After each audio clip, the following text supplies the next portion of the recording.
Joshua chapter 9, an interesting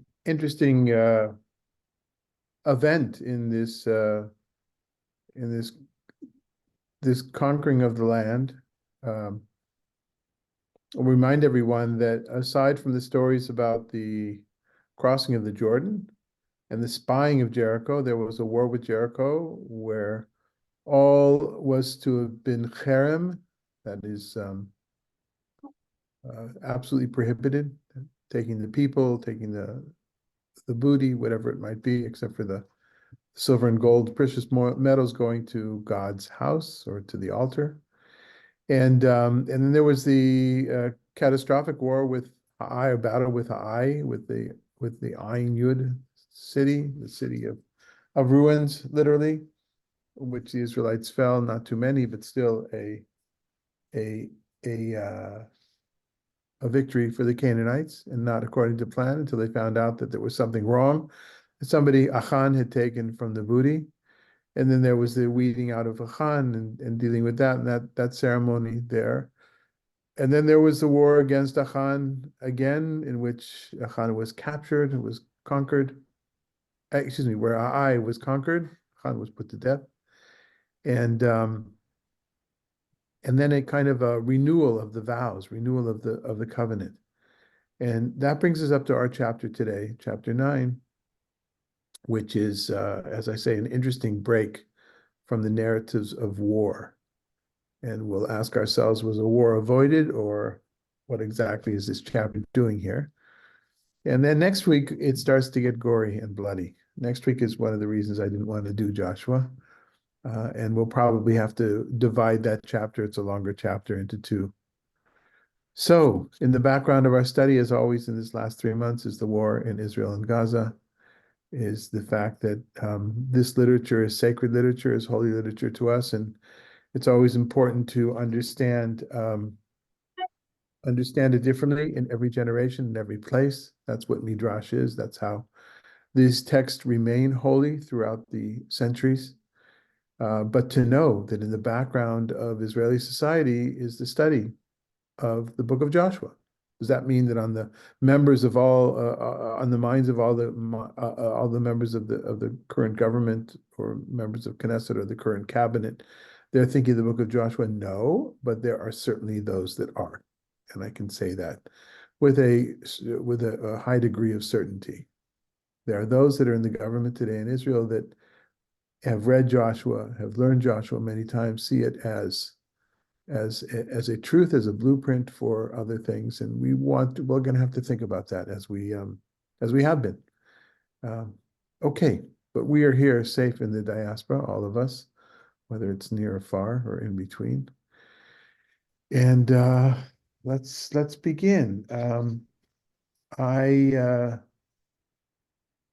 always looking for a key word that somehow lifts up something strange, peculiar, characteristic of the narrative, and I usually put those keywords in bold. Well, I didn't get to that until yesterday after we had already sent out the sheets. So I'm looking at another sheet that has some of those words, the words that I want to talk about in bold.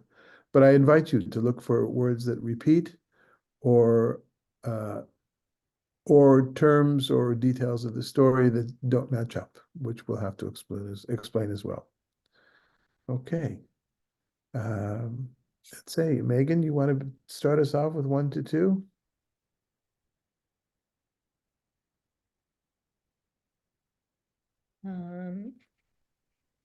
When all the kings west of the Jordan, in the hill country, in Shephelah, and along the entire coast of the Mediterranean Sea, up to the vicinity of Lebanon, the land of Hittites, Amorites, Canaanites, Perizzites, Hivitites, and Jebusites learned this, they gathered with one accord to fight against Joshua and Israel. Okay, kind of a blanket statement of so where are we in the story of the conquest? Well, once they found out and figured out what was going on, then the way this particular verse frames the story, and we're going to go from the macro here down to the mic from the macro to the micro in just a moment. And what allows us to do that pivot is the second word, the first important word in the verse, Vahi Chishmoa. And when all the kings in the hill, it actually in the English, it comes out at the very end, learned of this. But the word, when they heard, they learned of this, when they understood this, then they all got together against. And there's this list of nations of the Canaanites that we have. Sometimes the names are a little bit different, but more or less these are the names. The tribe or the people that we're particularly concerned with today are the Hivites or the Chivites, the Chivim, Achiviim, because the stars of the story that's going to follow are from that particular Canaanite nation, the Chivim, the Hivites. And but we're going to see, so using that same keyword as in learned of or heard, the pivot comes in the beginning of the next section, but when the inhabitants of Givon learned how Yeshua, in both cases the word is Shema, Shin Mem Ayin, which we know well from our prayer. Okay, any comments or questions on this?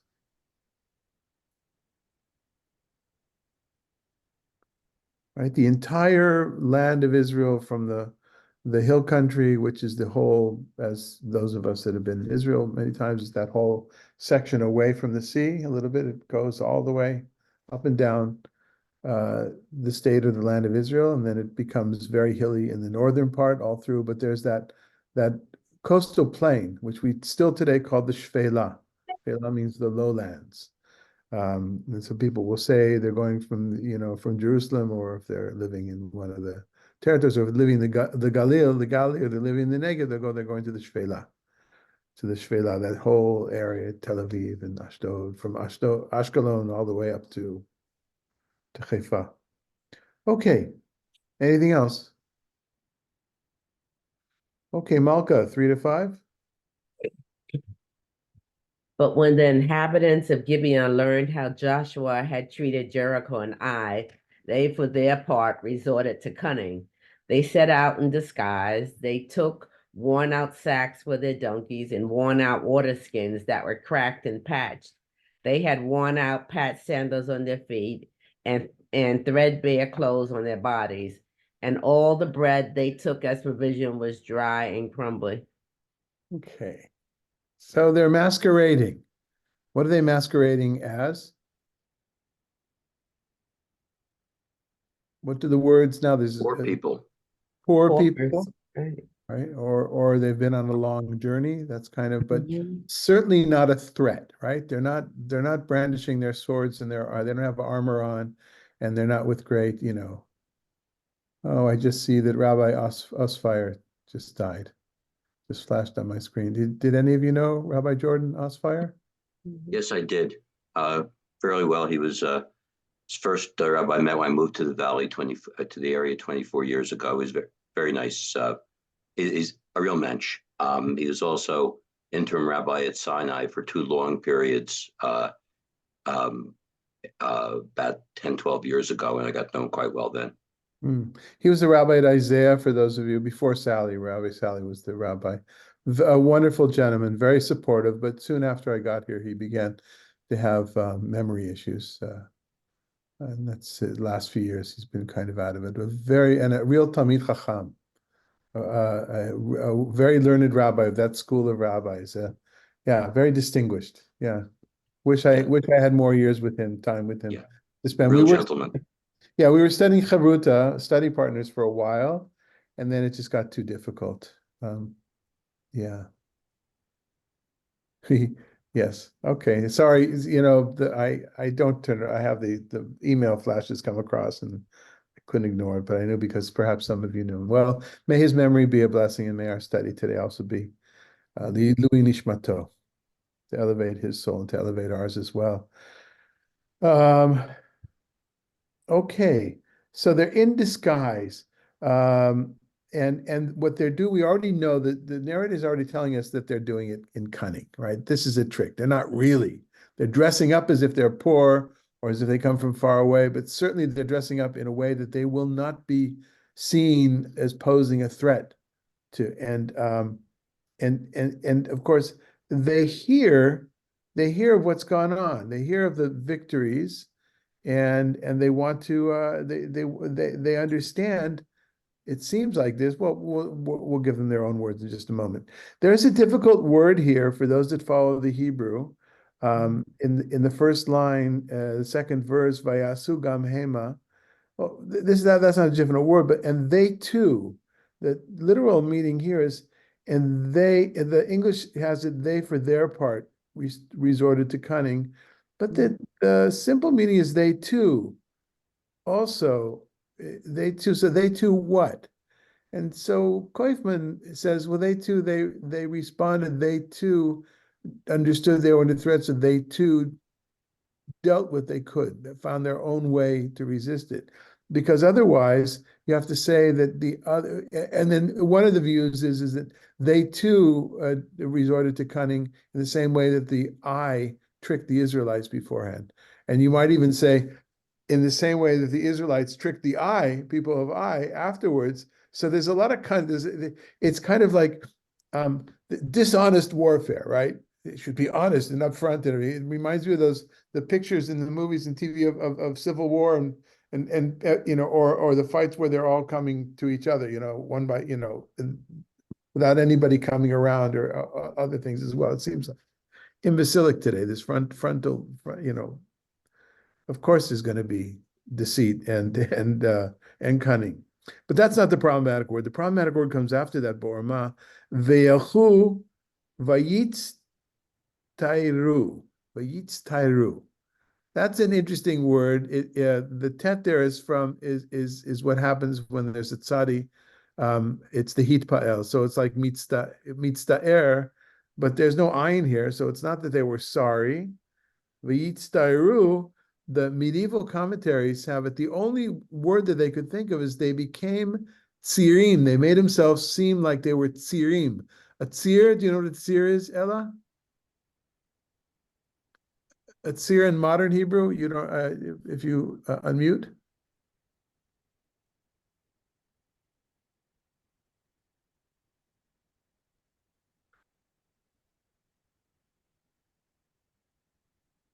Okay.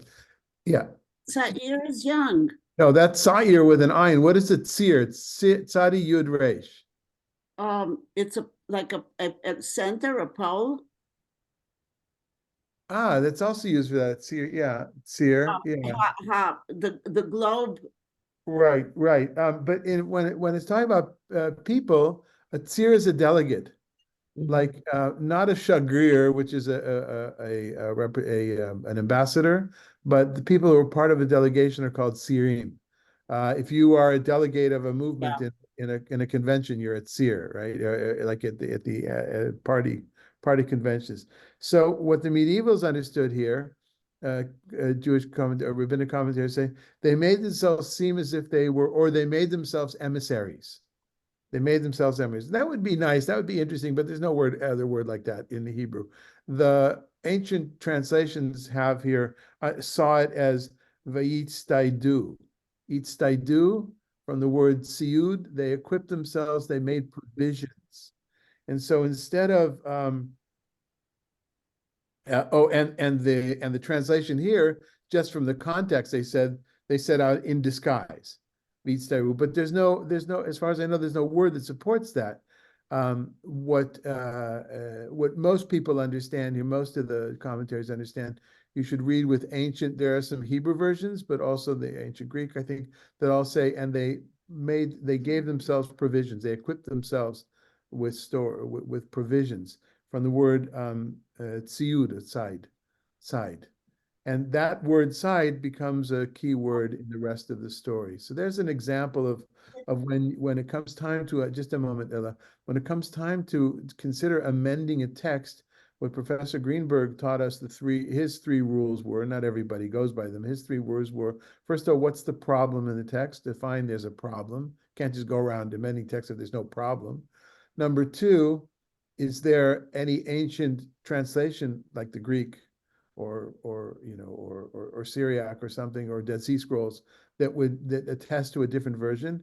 And number three, can you explain how the problem happened, the graphic problem happened? So all three are here. Problem is, this word is not a word in any other place. It doesn't appear anyplace else. There is basis for this in the ancient versions that we call, and it's easy to see how somebody can confuse a dalet and a resh. They're almost the same. Exactly. Dalet. That's what I was going Oh. to say. Right. There you go. So good. You're a good student of Professor Greenberg. In other words, the scribe who wrote the original may have made a mistake. Well, not the original, the one, there's a scribe who copied the text and it probably said reads they do. Yeah, that's the assumption here. And we have that. Look at last chapter, we didn't go into detail. Remember, I told you that it had gone through some serious textual accidental transmission. It didn't get transmitted well. There's all sorts of ways that we show how graphic problems happen. Sometimes the eye of the scribe will skip from one word to another word and then inadvertently leave out a line or three or a few words. That happens when we used to copy things, right? We'd make something a rough draft and then we copy it down when we were doing things by hand. It can happen also on a computer, on a word processing. Or that a word is repeated or a letter is repeated in either C, or your eye skips. There's different explanations as to how it happens. And this one is an easy one. Confusion between dalet and resh are common. You see that besides in Dead Sea when you compare certain Dead Sea scrolls where the text is different than the Masoretic text, or often. Yud and Vav. I'm sorry. Yeah, I Yud was and saying Yud and Vav are often confused. exactly Yud and Vav. Yeah. Mhm. Right. Okay. So now, does that have that much to do with the story? Well, it does in that if I'm going to say there's a key word here and the narrator wants us to think about that word, and I'm still not sure what to think about it, but maybe we'll do that together. This is where it begins first. It begins already in the beginning when they equip themselves. That's not the right word. When they brought along provisions. Okay, from the word provisions. Okay. All right. So let's hear what they have to say. So, Roberta, 6 to 8.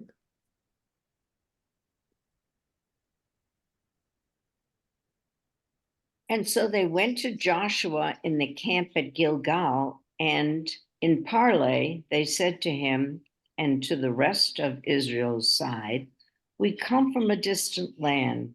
We propose that you make a pact with us." Israel's side replied to the Hivites, "But perhaps you live among us. How then can we make a pact with you?" They said to Joshua, "We will be your subjects." But Joshua asked them, "Who are you and where do you come from?" Okay, so there's a back and forth here, this parlay, right? Who is it between? Between Joshua and the Hivites, right? Right, except for who is the rest of Israel there, which in Hebrew is Ish Israel, which literally might mean the man of Israel, the The Israelite. rest of us. So the rest of the people. So what's the purpose? Why? And we're going to see that that's a little bit problematic for going forward. Who exactly is conversing with who? It's clear that the Givonites, who are from the nation of the Hivites, are on one side. The other side, it could mean either that it's Joshua is representing, and then the people of Israel are there in the background. What Kaufman says, it's a glimpse at the ancient democracy of the scene. He gives other examples from the book of Samuel as well, where the leaders are talking, but the text goes out of its way to mention the others are there. Okay, that's an interesting idea. There's something I could work with, right? When in representing, or at least to refer to them. It could also mean that there are two stories that we're going to see. There could be two stories here, and or two or maybe even three stories that about the Givonim. Right. One of them they conversed with Joshua. The other one they conversed with the people of Israel, and a third we're going to see perhaps the chieftains were the ones they were conversing with. In this section here, the chieftains don't show up yet, but they will. Okay, what's the problem? Why can't they live nearby? Why do they want to show themselves as if they've come from a long way or a distant land? Because Joshua was supposed to destroy them. Exactly. That is the law. The law that was given to them going forward is that they have to, Joshua and the people of Israel have to destroy everybody. So they make believe that they're not everybody. They're not from the land. They're from another place. That's why the text said that they were resorted to cunning. They pretended not to be who they were. How can this save them? Well, we'll find out as the story goes on. But it seems like Joshua is a little suspicious. All right. So who are you exactly? Where are you coming from? All right. Maybe that's why he had, because of what happens later on with the Gibeonites, that he had to have the Ish Israel with him so that everybody heard what transpired. That's And a good- Joshua just is not making up, well, we can't get rid of them because That's we a have a good- pact. Maybe everybody had to hear it. Yeah, so that's a good point, and raise that again when we get to the part that it's not that Malka read ahead today. It's that Malka's a student of Bible and she's done this stuff before. So I don't want anybody to use her as an example. They should read ahead. It's a going joke, Malka. I'm always Oh. with Don't my- read ahead, everybody. because I want to, yes, Klaus. I don't quite understand what the phrase means, but perhaps you live among us. As the Israelites said to them, perhaps you live among us. How can we make a pact with you? What do they mean by you live among us? So that's actually a good point, because the Israelites are still not really living there. They're in the process of conquering. They've only been there for, I don't know, days, weeks, months. But it means we've been commanded, the Israelites, we've commanded to leave none of the people that were here beforehand living. You can't live among us. You either have to flee or we have to kill you. And that's a point that is emphasized not only in Joshua, but also in many places in the Torah as well. The Canaanites are dangerous people, that all those nations are dangerous people to have as neighbors, because they will draw the people of Israel, seduce the people of Israel away from the worship of Adonai, the one God. And so therefore we can't have you amongst us. So they say, we're not among you. We're from another land. We're no threat to you. So not only we no threat to you, because look at our clothes are crumbling, are shredded, and we have no weapons, and we've got dry bread that we've equipped ourselves with to go supply. That's what we have supplied ourselves with, and we're going along the way. We're no threat to you, and also we don't live here, right? So that's the background of that. Yes, Ella. Could they have hidden their armaments? They could have, but as the story doesn't wish to tell us here, next week we will see some battles. The story here doesn't wish to tell us that this is a story of war. What the foreshadowing that the narrator has done here is by saying they resorted. Oh, okay, so that you could say that maybe they were going to trick the Israelites in the same way that the eye tricked the Israelites by showing there was really nobody there, right? There weren't a lot of people there, but that's not what happens. Maybe that's a purposeful fake out. I faked you out. The narrator says, getting you off. They came with cunning. So in other words, what would have prevented them from hiding their weapons? Right. Well, I would say maybe the narrator wants you to think that, because the narrator wants us to be a surprise what's about to happen. So, okay, why don't you read the next section, Ella, 9 to 13. Okay. They replied, your servants have come from a very distant country because of the fame of the eternal, your God. For we heard the report of all that your God did in Egypt, and all that your God did to the two Amorites king to the other side of the Jordan, King Sichon of Heshbon, and King Og of Bashan, who lived in Ashtaroth. So our elders and then all the inhabitants of our country instructed us as follows: take along provisions for the trip and go to them and say, we will be your subjects. Come and make a pact with us. This bread of ours, which we took from our houses as provisions, was still hot, and we set out to come to you, and see how dry and crumbly it has become. this, this wineskins, when, were new when we filled them, and see how they have cracked. Those clothes and sandals of ours are worn out from the long journey, are worn out from the long journey. Right, so this go painstakingly explaining what we probably understood, I think, in verses 3 to 5. And still, so there's an emphasis put here again on the provisions. Provisions twice in this section as well. And that, of course, it goes back to that word in verse 3, v'yitztairu instead of v'yitztairu, or should be v'yitztaidu, yeah. Okay, so here again, it's not just those that have come that are talking, but in their words we hear that our elders and all the inhabitants of our country have instructed us to follow. And so what I'm saying is that while you have Joshua talking to these specific people, on Joshua's side, there's the people of Israel, and we're going to see others as well. And on the Givonite side, there's themselves, the ones that came, the stragglers, who are these poor journey people. And then there's the ones back at home. There's a conversation going on between individuals, but really it's an ethnic conversation. I don't know, maybe that's not the word, right? Ethnic. It's a political, it's a conversation with political ramifications of relationships between the two nations in general. Right? I think that's what the narrator wants us to think. How about you guys? Of course, the quintessential wars that were won, that were miraculous and made a name for the Israelites, have come up a number of times already, are against Sichon and Og. Mm.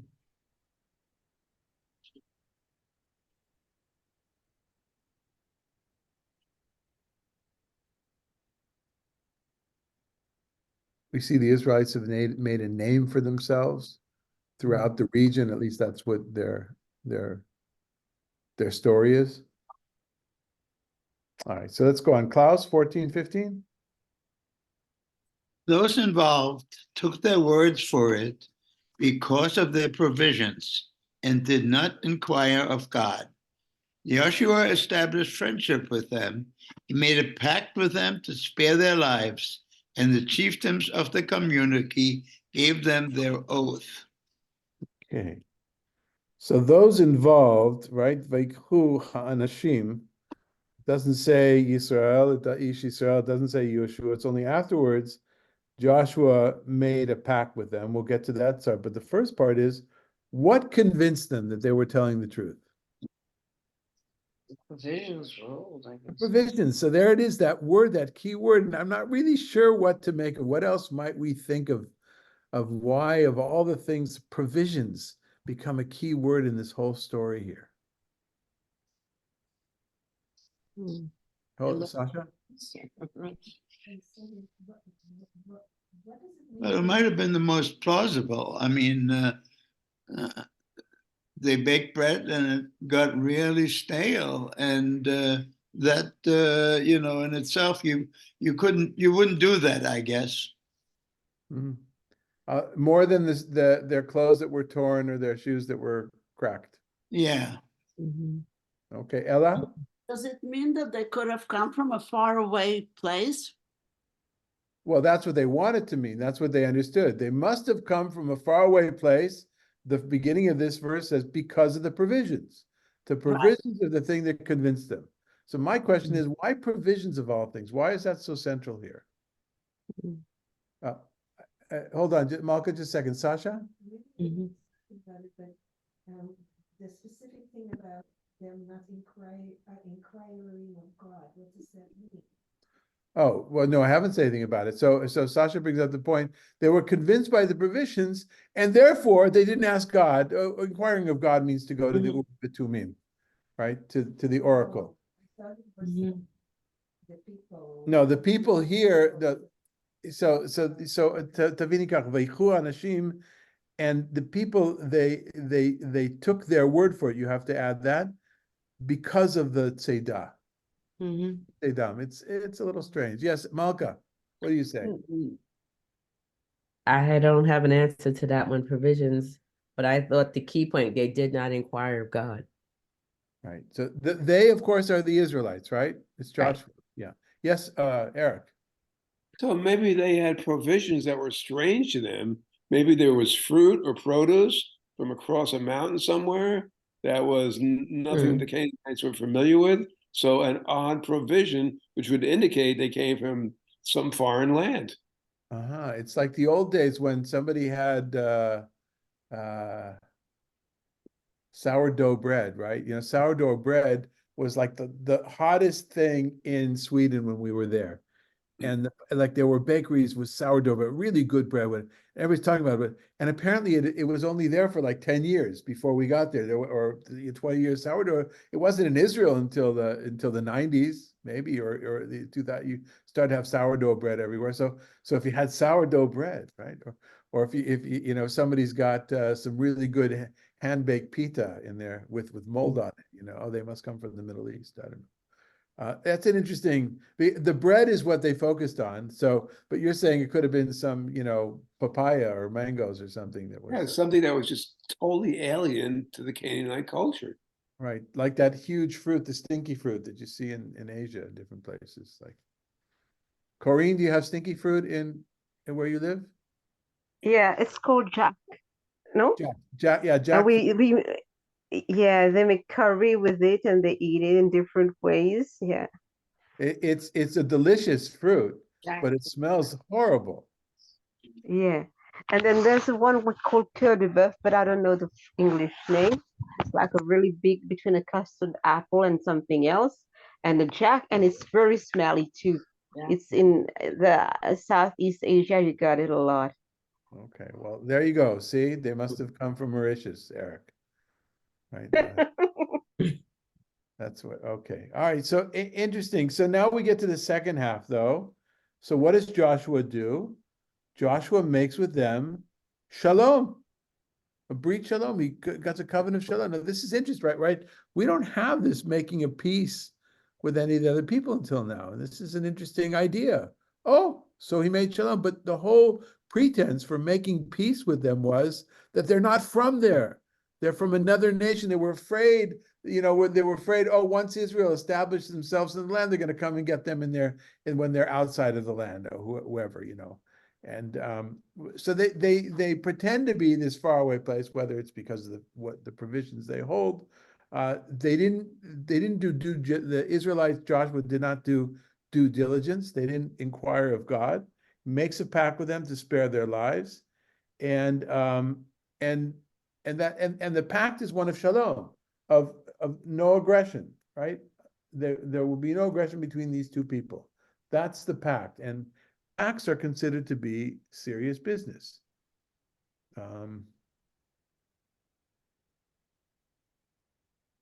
Vayichrot lehem brit lachyotam.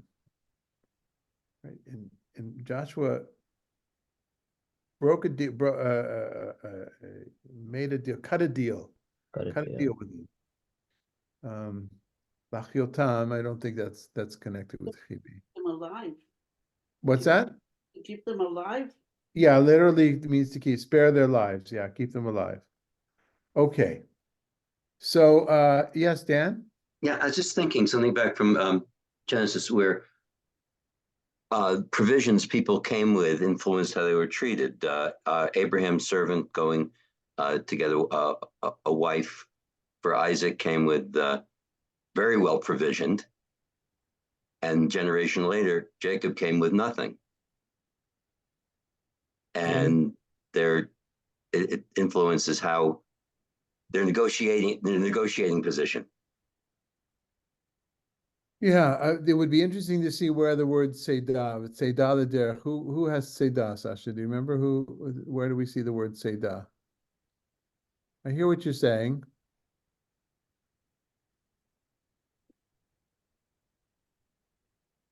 Seidah there. Okay, I don't know. All right, let's, Dan, why don't you read the next section for us? Okay, that's 16, 16 and 19. Yeah. Okay. But when 3 days had passed after they made this pact with them, they learned that they were neighbors living among them. So the Israelites set out, and on the third day they came to their towns. These towns are Gibeon, Kathira, Be'erot, and Kiryat Yarim. But the Israelites did not attack them, since the chieftains of the community had sworn to them by the Eternal, the God of Israel. The whole community muttered against the chieftains, but all the chieftains answered the whole community, "We swore to them by the Eternal, the God of Israel, therefore we cannot touch them." So in a cursory reading of this text, okay, we understand what happened. They got played. But then we see the people are angry. And who are the people angry at? The chieftains, their leaders, they don't say anything about Joshua. Right. So Kol HaNesi'im. So that's interesting. Kol HaNesi'im El Kol HaEdah. So Edah versus Nesi'im. This is different language. And this brought the fact that this is language of the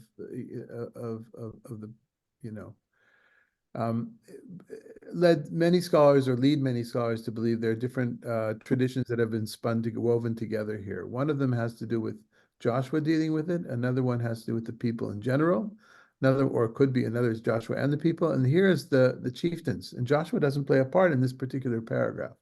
Now, it's not that important, I would say. My view is that once we have the story, we have the story, and we get the gist of it. And the important part of this story is not whether it was Joshua or whether it was the chieftains. Although you could say who takes responsibility for lousy policy, right? That might be a way somebody might go when somebody was building a sermon on this section. And on one hand, empowering the people by having them stand there when Joshua was there, but of course, when there's an inquiry as to what went wrong, who's going to be the ones who are going to pay the price? Here it's the chieftains, at least in the eyes of the people themselves. And it's interesting, it's not Joshua who's upset about this here, it's the people first. The people themselves have internalized, and maybe that's one of the points here. The people have internalized the idea of cher, that idea that wasn't 100% internalized in the story of Jericho, because Achan went ahead and kept stuff for himself. But maybe here's to say, no, we all want to be careful with this. This is important for us. How could you have let this happen? Happen? Okay, so let's see what happened. Go ahead and read the next section, Dan. This is what we'll do to them. We'll spare their lives, so that there may be no wrath against us because of the oath that we swore to them. And the chieftains declared concerning them, they shall live. And they became hewers of wood and drawers of water for the whole community, as the chieftains had decreed concerning them. Okay, so notice again, Joshua is absent from this part of the story. They deal with it. Okay, well, we can't kill them because we made a promise. The oath is taken seriously, but we can do something else. What can we do? Make them our slaves. We can enslave them. We can enslave a whole people. Whether I understand it's a city state, but here it's presented as 5 different city states or five fortified towns. We're going to make them slaves. Now, again, in the context of ancient Israel, in a context of 3,000 years ago, 3,300, whatever, 3,000 to 3,500 years ago, okay, that's what people did. But when you have a text that is a sacred text that you continue to read and you continue to study, and you have this, they duped us. Well, first of all, the fact that you'd kill all of them, but let alone kill them, you could enslave them. And that's what this is. They are enslaved, or they are, at least in the nicest way we could say, they're relegated to a working class where they're stuck. Now, you see countries around the world where, Qatar is my example. I haven't traveled that much in the world and seen these kinds of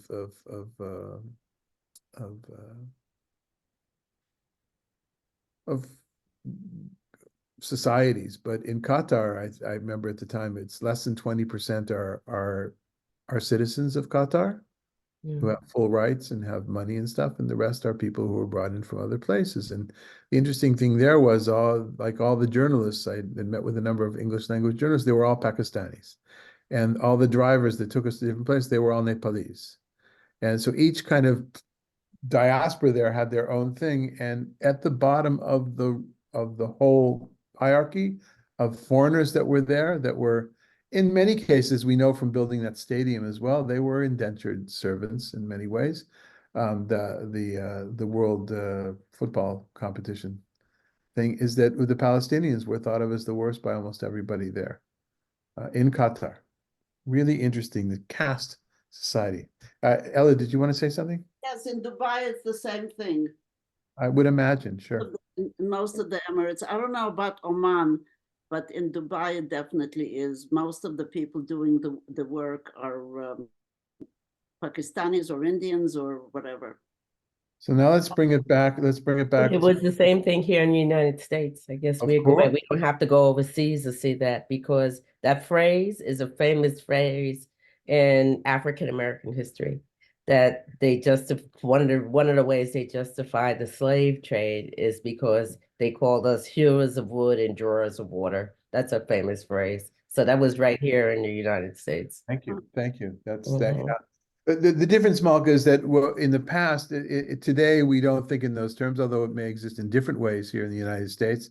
Yeah, it certainly exists in certain ways with farm workers today who are being mistreated by the people that bring them in and holding their papers, all the different things that we hear about white slavery or not about slavery, modern slavery. But the other thing here, Malka, is that there the whole nations that's the norm. The norm in some of the Gulf state nations is like this very day. But let's go back to the state of Israel. I think I've told you before that that Hebrew slang for a person that takes care of for a caregiver of an older person or somebody who's ill, the Hebrew slang is that person is called a Filipini. Even regardless of where they come from in the world, whether they come from the Philippines or they come from somebody else, it's called a Filipini. Or the fact that all the years when we were farmers, the people that were helping do the difficult manual labor, I would say when we were farmers, we did the exact same stuff. There's nothing we had the Bedouin who were living near us do that we didn't do that was important for my group at the time. It was in the Gaza Strip, so I'm not patting myself on the back too much there, but for much construction over decades in Israel was done by Palestinians until the Intifada, and then other nationalities were brought in. A lot of Poles are involved in construction in Israel. A lot of Thai workers, lots and lots of people from Thailand doing the work, agricultural work today. So is it indentured servitude? No, in many cases not. It's people that are able to send money home to their families that they wouldn't have. But is it equality? It's also not equality. So yes. When I was in the kibbutz in 57, we were very much against avodah zarah, stranger labor. And the kibbutz movement really resisted it for many years. And eventually, I guess they succumbed to, because the economy grew so quickly that you needed people the Israeli society didn't have enough workers. Yeah. Thank you. That's a good point as well. That's a change that happened, but kibbutzim today, and anybody does agriculture today, almost entirely they're dependent upon Thai workers. And when it comes to, all right, enough said. Anyway, yeah. Okay, but who's missing here? Joshua's missing from this whole thing. And it's the whole community and it's the chieftains. And who are they going to draw water for and hew wood for? The Israelis. The whole community. For the whole community. So it's a kind of a democratic slavery or a democratic deal. They become so these Gibeonites are going to serve the whole people. But now we go on to the next paragraph. Sid, do you want to read the next paragraph? We're in 22, 23. Joshua summoned them and spoke to them thus: Why did you deceive us and tell us you lived very far from us, when in fact you live among us? Therefore be accursed. Never shall your descendants cease to be slaves, hewers of wood and drawers of water for the house of my God. Can you see how this is a parallel tradition to the previous paragraph? Yes, very parallel. Previous, Yeah. previous paragraph, it's Almost not a repeat. Joshua, it's for all the people. In this paragraph, it's Joshua, and it's all the people, and we already were there. So, it's interesting. It would be an interesting exercise to go through traditional commentaries to see, which I didn't do, but to see how they view how do they take a step back and see these two things happening at the same time. But the point in the end is the same. They're slaves in this case to the house of my God, and we're going to have a little bit more about that in the next. We'll go ahead. Sue, you want to read the next section? But they replied to Joshua, "You see, your servants had heard the eternal your God had promised Moses, God's servant, to give you the whole land and to wipe out the inhabitants of the country on your account. So we were in great fear for our lives on your account. That is why we did this thing. And now we are at your mercy. Do with us what you consider right and proper." Our feelings are kind of with the Gibeonites, are they not? Like I think that's where our sympathies lie. That's where my sympathies lie. Is that, listen, what did you want from us? You're going to kill us. At least okay, fine. We'll be enslaved to you. And now we're at your mercy. And then read the last part, Sue. And he did so. He saved them from being killed by the Israelites. That day, Joshua made them hewers of wood and drawers of water, as they still are, for the community and for God's altar, in the place that God would choose.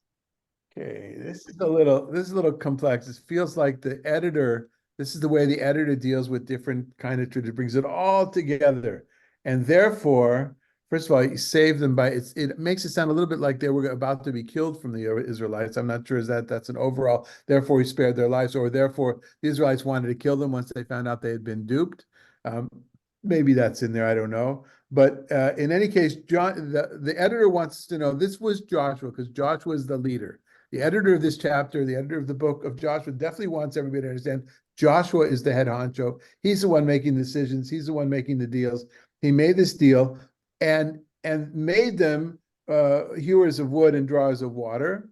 To this very day, says the narrator, who's living hundreds of years later, to this very day, which is an interesting historical note. It means that at the time that this book or this section was written, that there were Gibeonites who were doing the following, at least here. They were doing it for the community, for God's altar, wherever that would be, because the stories don't talk about Jerusalem. And then adds on this last phrase, which is a Deuteronomistic phrase from the book of Deuteronomy, where God will choose to put God's name, which is thought by all of modern scholarship, a critical scholarship, to be a after the Reformation of Yoshiao, of Messiah, and so let's say 7th century BCE, and when Jerusalem became the only place where the temple. So basically, people in the time of the temple, time of the first temple, they knew of the fact that there were these foreigners who were doing the menial labor jobs at the temple, not the Levites, but these foreigners. And they're also, by a different name, they're known in the first temple period, in the second temple period as well. Ella. No, I was just holding my head. Okay. So, reactions.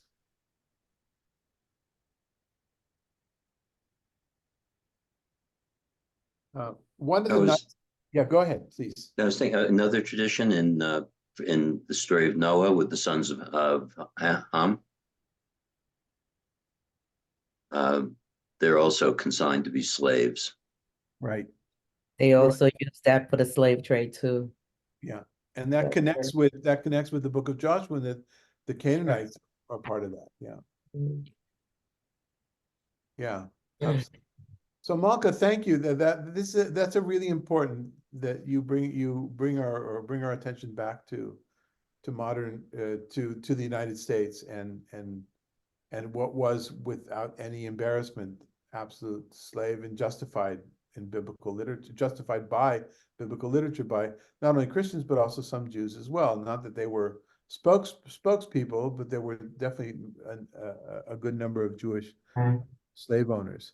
Yeah.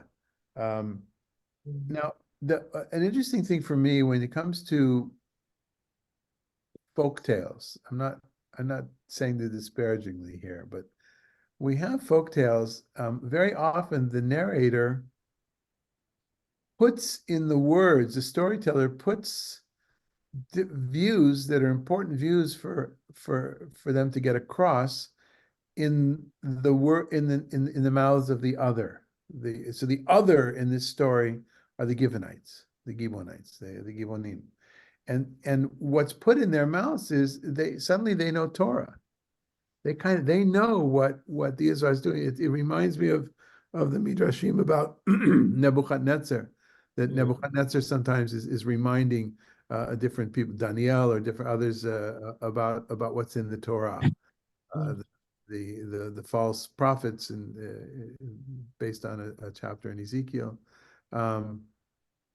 Yeah. So Cyrus too knows Torah, right? Right. Cyrus knows Torah and Isaiah. So it's interesting here. So here, the Gibeonites, they know Torah enough to know that their lives were endangered. And I think a good section that comes to mind is one. There could have been others as well, but this is one of them here.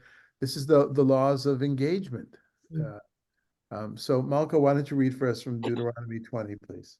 When you approach a town to attack it, you shall offer it terms of peace. If it responds peaceably and lets you in, all the people present there shall serve you at forced labor. If it does not surrender to you, but join battle with you, you shall lay siege to it. And when the Eternal your God delivers it into your hand, you shall put all its males to the sword. You may, however, take as your booty the women, the children, the livestock, and everything in the town, all its spoil, and enjoy the use of the spoil of your enemy, which the Eternal your God gives you. Thus you shall deal with all the towns that lie very far from you, towns that do not belong to nations hereabout. Right. So it's as if the Gibeonites knew this. They knew this. They had this in their back, in their yeah. Okay. This was their preparation for what they did. Go ahead. In the towns of the latter peoples, however, which the Eternal your God has given you as a heritage, you shall not let a soul remain alive. No, you must prescribe them, the Hittites, the Amorites, the Canaanites, the Perizzites, the Hivites, the Jebusites, as the Eternal your God has commanded you, lest they lead you into doing all the abhorrent things that they have done for their gods, and you stand guilty before the Eternal your God. Go ahead. When in your war against a city, you have to besiege it a long time in order to capture it. You must not destroy its trees, wielding the axe against them. You may eat of them, but you must not cut them down. Are trees of the field human to withdraw before you into the besieged city? Only trees that you know do not yield food may be destroyed. You may cut them down for constructing siege works against the city that is waging war on you until it has been reduced. Okay. I brought this last section not because it concerns our story today, but because this is a major text that we like to mention on Tu B'Shvat. And today's the last day of Tevet, tomorrow the first day of Shvat. So Tu B'Shvat in 2 weeks from now, and this is a section we often look to. But those are the rules of engagement, right, in the book of Deuteronomy. You may know, we haven't ever studied them, but there's a very large section of Rambam, Maimonides, Mishneh Torah, that deals with the laws of kings and war. And what Maimonides did is he drew all the different information about it from the Babylonian Talmud, and that becomes law. And those, again, I come back to some of the people who are part of the government of Israel today. Those are texts that they study. Those are texts that their rabbis hold by and have developed. And I know it because I know it firsthand. I was in that world, and I know how much people take time to study. Not once upon a time, yeshiva bochrim at least in Europe, only studied Talmud and halacha. And it was Harav Kook, the elder, the first chief rabbi of Palestine under the British Mandate. In his curriculum, he began to develop that the yeshiva boys should also study the other parts of Tanakh, the Hebrew Bible. And it's from that world, and then of course his son, Rav Tzvi Yehuda Kook, who was the spiritual leader of Gush Emunim, of the settler movement, the religious Orthodox settlement movement, the religious Orthodox Zionist settler movement, and still is today. And that's where they're at. Not every single one of them, not everybody lives in the territories like that, but many of those who are Orthodox Zionists, that is their Torah. And yeah, that's their Torah. Okay, comments. Roberta, looks like you want to say something. Klaus was funny. He said, can they marry the women? It says, however, take as your booty the women, the children, the livestock, everything in the town. Enjoy the use of the spoil of your enemy. I mean, basically, they're taking them as slaves. Right. Klaus said he's very prudish. He said, can you marry them? Well, in Deuteronomy, there is that's covered in Deuteronomy. What happens when you see a woman at war and you want to take her? And then right after that section is when you have two wives and one of them is hated by you and the other one's loved by you. There's those issues were dealt with, right, in the Torah, but it's not exactly our ideal vision of matrimony. Oh. Right. he said Present day, I said, just like Thomas Owens. just as Jefferson did. Yeah. but in And many others. present day, the Hamas men that came to the kibbutzim, they raped and abused the women. So it's Yes, they did. They raped and abused the women, and yeah, absolutely, yeah. And we'd like to think, at least we don't. I haven't heard of Jewish soldiers doing the same, and I'd like to believe that will always remain true. I can't say that's the same thing when it comes to shooting without needing to shoot, as we saw tragically in a number of cases, but when our own people were shot. But at least that, I guess we could say that at least for our boys. I mean, why would a good-looking Israeli soldier go near an Arab woman? Oh, just Okay, I think probably now we're getting into difficult territory for Facebook. Kind of implying that Arab women can't be beautiful. That's why I think maybe we'll have this conversation off Facebook or something. Right. It's an important conversation to have because of stereotypes that we have and what Malka pointed out. But what I would like this to do for us, my advice is for us, my desire is for us to read into this, first of all, to know our Tanakh. We should know what's in it, with all the beauty in it and all the difficult parts in it. That's number one. I think that's the common thing here. Number two is that when we study, we do elevate our souls. We can reach higher heights of self-examination. If the study doesn't demand from us in some way to look at ourselves, then to me it's less interesting. I'm interested when any book I read or any text that I study brings me to self-examine, whether I'm examining society or examining David Lazar, whatever it is. I think that's a good thing, and I hope that that's where this text brings us this week. And speaking of trees and Tu B'Shvat, hope to have a place for you soon. That's on my agenda today to work out. I may have to go visit a particular place to see how it weathered the storm, that hurricane that we had, that almost hurricane that we had. Haven't done that yet, and but we will be doing something in nature, whatever it is, and will most hopefully be accessible to anybody who wants to come. Richard is doing, I think we can go off Facebook now, please. Thanks. Richard is doing relatively well, quite well, relatively. Many of you know he'll be coming home on Friday.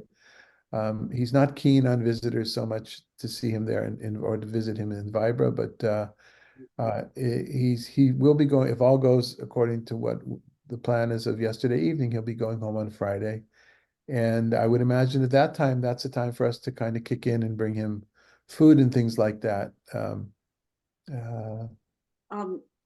Yes, Ella. Just to mention, I mentioned it to, when he first got hurt, I suggested to him Vibra. I don't know whether he took my advice, but for anybody needing physical rehabilitation, Vibra is absolutely the best place. I was there for 2 weeks and it was miraculous. Yeah. A lot of our folks have been there, and indeed that is where Richard ended up. So thank you for that. Okay, and the other things. I have opera to go to this afternoon, so I'm going to leave. To see La Traviata? What? You said you're going to the opera? Yeah, in the movies. Oh, the movie opera. Yeah, I love the opera. That's why. Live, they have live from the Met. Oh, great. See, Malka, it's worthwhile to move to the desert for that, just for that. You don't have to get in your car, you don't have to go to. Escaped the storm we had yesterday. We were out without power for most of the day. Oh, you were one of those, yeah, those anonymous 800,000 or whatever that I heard on NPR. Okay, well, we wish you better weather now, and we hope the weather is all right in down in Mauritius and wherever else everybody else is out here or on the coast as well. Watch out for those Very big. hot. 92 for a night, even at night 33 degrees Celsius. So the fan and all the windows keep open because it's so warm. My guess it's humid, right? Very clammy, yeah, very, very. The humidity 84% plus, yeah. Go like an open tap, dripping. Right. Well, persevere well. All right, everybody. See some of you tomorrow, and Thank you. to follow. Thank you. Thank you for being here. Bye-bye.